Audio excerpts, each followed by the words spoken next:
নমস্কার বন্ধুরা, তিতলি রান্নাবান্না চ্যানেলে আপনাদের স্বাগত। আশা করি আপনারা ভালো আছেন। আজ বানাবো ইঁচড় চিংড়ি। এর জন্য প্রথমে ইঁচড়টা লবণ হলুদ দিয়ে আমি একটু সিদ্ধ করে নিচ্ছি 80% মতো।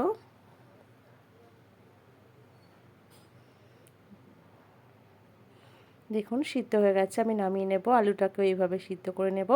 এরপর আমি চিংড়ি মাছ নিয়েছি, নুন হলুদ মাখিয়ে নিয়েছি। এর মধ্যে কড়াইতে তেল দিয়ে দিলাম, দিয়ে চিংড়ি মাছটা ভেজে নেব। দেখুন ভাজা হয়ে গেছে, এবার তুলে নেব। এরপর ওই তেলের মধ্যে আমি ইঁচড়টাও ভেজে নেব। আবারও একটু তেল দিয়ে আলুটাকেও ভেজে নিচ্ছি। এরপর আবার তেল দিয়ে তেজপাতা, গোটা গরম মশলা ফোড়ন দিয়ে দিলাম।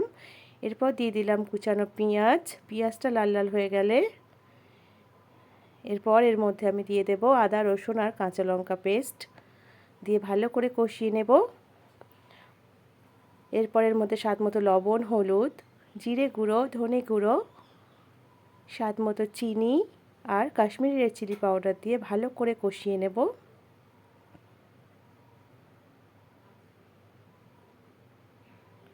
এরপর এর মধ্যে টমেটো পেস্টটাও দিয়ে দিলাম, দিয়ে আবারও কষাতে থাকবো।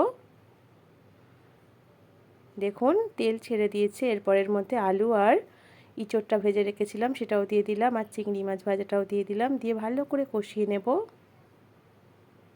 তারপর গরম জল দিয়ে আমি ঢাকা দিয়ে ফুটতে দেব। দেখুন এরপর এর মধ্যে ধনে জিরে আর শুকনো লঙ্কা ভালো করে গুঁড়ো করে রেখেছিলাম সেটা দিয়ে দিলাম, আর গরম মশলা দিয়ে দিলাম, দিয়ে ভালো করে নাড়াচাড়া করে মাখা মাখা হয়ে গেলে নামিয়ে নেব। দেখুন তৈরি হয়ে গেছে ইঁচড় চিংড়ি। যদি ভালো লাগে চ্যানেলটিকে লাইক শেয়ার আর সাবস্ক্রাইব করে পাশে থাকবেন। ধন্যবাদ।